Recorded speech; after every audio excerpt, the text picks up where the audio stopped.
வணக்கம் நண்பர்களே. பொதுவாகவே நிறைய பேர்த்துக்கு மிகவும் பிடிச்ச ஒரு ஸ்நாக் வந்து பார்த்திங்கன்னா ஸ்வீட் கார்ன். இந்த ஸ்வீட் கார்ன் ஆரோக்கியமானதா?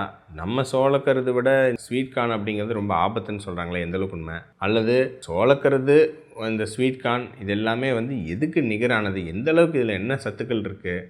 அதை பற்றிலாம் வந்து நம்ம டீட்டெயிலாக அலசி ஆராய்ஞ்சிருவோம் இந்த காணொலியில். வாங்க.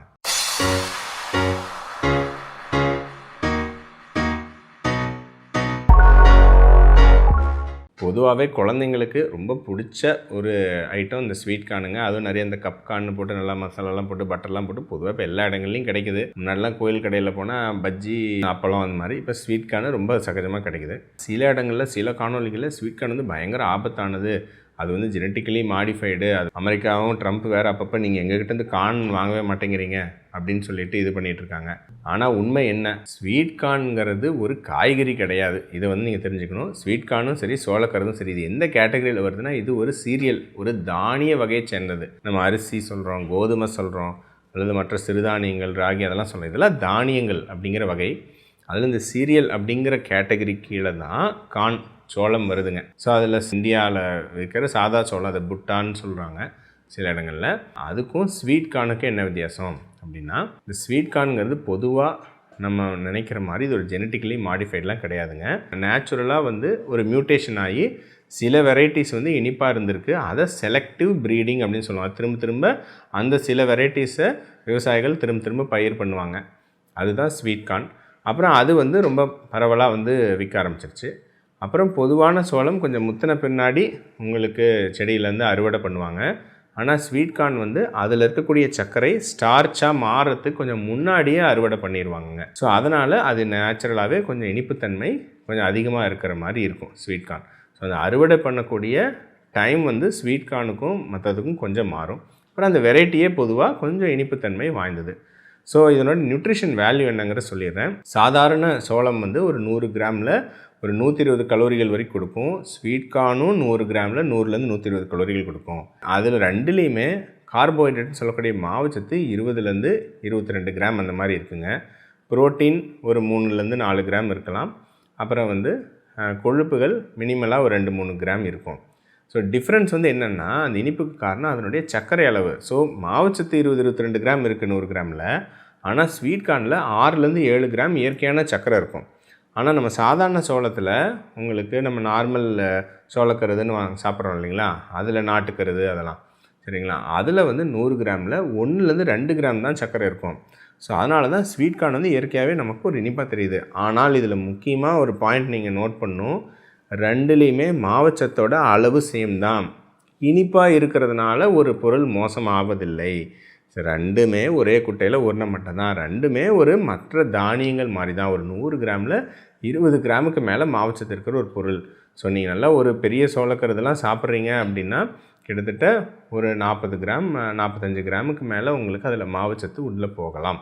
ஒரு 2 இட்லி சாப்பிட்றதுக்கு மாதிரி அப்படிங்கிறது நீங்கள் ஞாபகம் வச்சுக்கலாம். ஸோ மற்றபடி இனிப்புத்தன்மை முன்ன பின்ன இருந்தாலும் மாவுச்சத்து அளவு கொஞ்சம் அதிகம் தான் ரெண்டுலேயுமே அப்படிங்கிறத நீங்கள் ஞாபகம் வச்சுக்கணும். நிறைய பேர் என்னோடய பேஷண்ட்ஸ் டயட்லாம் ஃபாலோ பண்ணணும்னு கேட்பாங்க, சோளக்கருது சாப்பிட்லாமா அப்படின்னு கேட்பாங்க. ஏன்னா அது ஒரு ஸ்நாக்காக தான் கன்சிடர் பண்ணாங்க.